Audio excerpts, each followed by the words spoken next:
السلام علیکم ورحمۃ اللہ وبرکاتہ۔ اعوذ باللہ من الشیطان الرجیم، بسم اللہ الرحمن الرحیم۔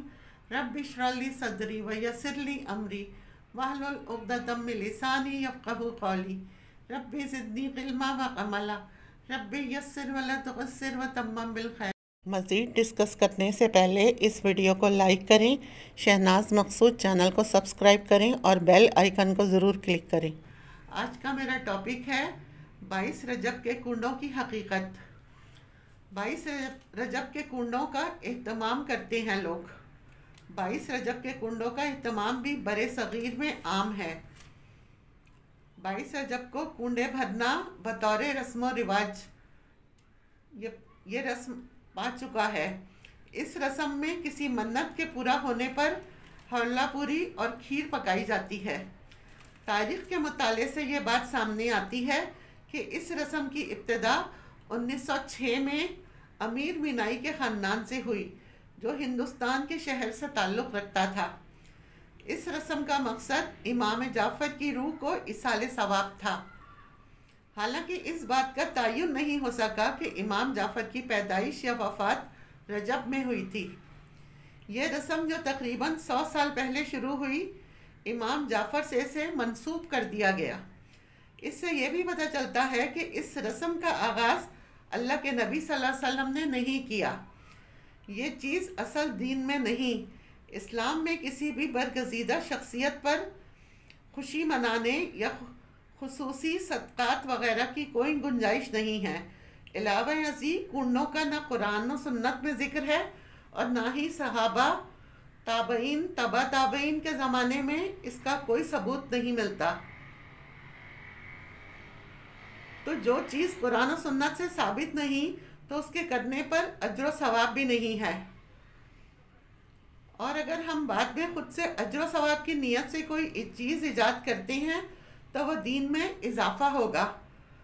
اللہ نے نبی صلی اللہ علیہ وسلم کے ذریعے دین کو مکمل کر دیا ہے۔ اب اس میں خود سے نئی چیز ایجاد کرنا دین میں اضافہ ہے، یعنی بدعت ہے۔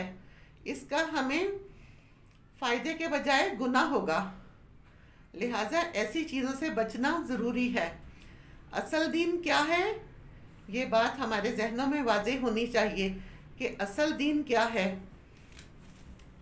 اصل دین وہ ہے جو اللہ تعالیٰ نے اپنے نبی حضرت محمد مصطفیٰ کے ذریعے ہم تک پہنچایا، یعنی دین اللہ کی اطاعت و فرما برداری، اس کے احکامات کے آگے سر جھکانے اور محمد صلی اللہ علیہ وسلم کی سنت پر عمل کرنے کا نام ہے، اور ارشاد ربانی ہے۔ سورہ مائدہ کی آیت نمبر 3 میں اللہ تعالیٰ فرماتے ہیں، الیوم اکملت لکم دینکم واتممت علیکم نعمتی وردیت لکم الاسلام دینا۔ آج میں نے تمہارے لیے تمہارا دین مکمل کر دیا اور تم پر اپنی نعمت تمام کر دی اور تمہارے لیے دین اسلام کو پسند کر لیا۔ لہٰذا کوئی بھی ایسا کام جو آپ صلی اللہ علیہ وسلم نے نہ کیا ہو اور نہ ہی اس کا حکم دیا ہو، اسے دین کا حصہ سمجھتے ہوئے ادا کرنا اور پھر اس پر اجر و ثواب کی توقع رکھنا، یہ بدعت ہے۔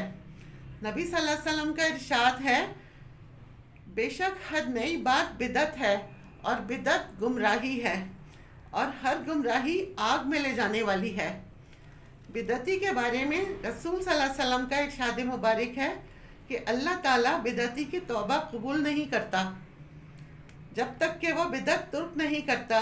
یہ صحیح حدیث سے ثابت ہے، یعنی ایسے شخص کی توبہ بھی قبول نہیں ہوتی جو ان چیزوں کو نہیں چھوڑتا جو دین کے نام پر اس نے خود ایجاد کر لی، یا نبی صلی اللہ علیہ وسلم کے بعد کسی نے ایجاد کی اور وہ ان کی پیروی اور پابندی کر رہا ہے۔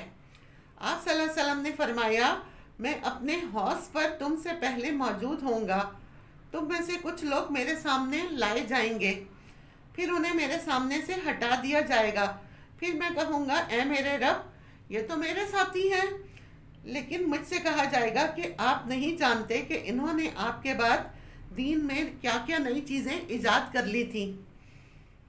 یہ صحیح بخاری کی روایت ہے۔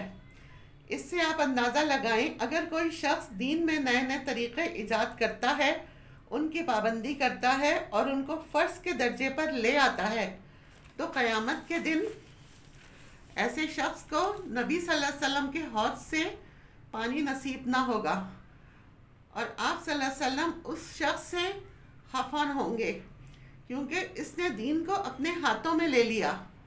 لہٰذا ایسے طریقے اور کاموں سے بچنے کی ضرورت ہے جو دین کے نام پر آپ صلی اللہ علیہ وسلم کے بعد ایجاد کر لیے گئے ہوں، کیونکہ آپ نے فرمایا جس نے ہمارے اس دین میں کوئی ایسی ایجاد کی جو اس میں نہ ہو تو وہ مردود ہے، یعنی ریجیکٹڈ ہے، قابل قبول نہیں۔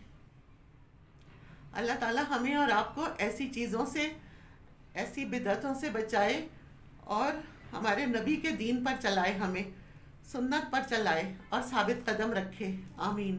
وآخر دعوانا ان الحمد للہ رب العالمین۔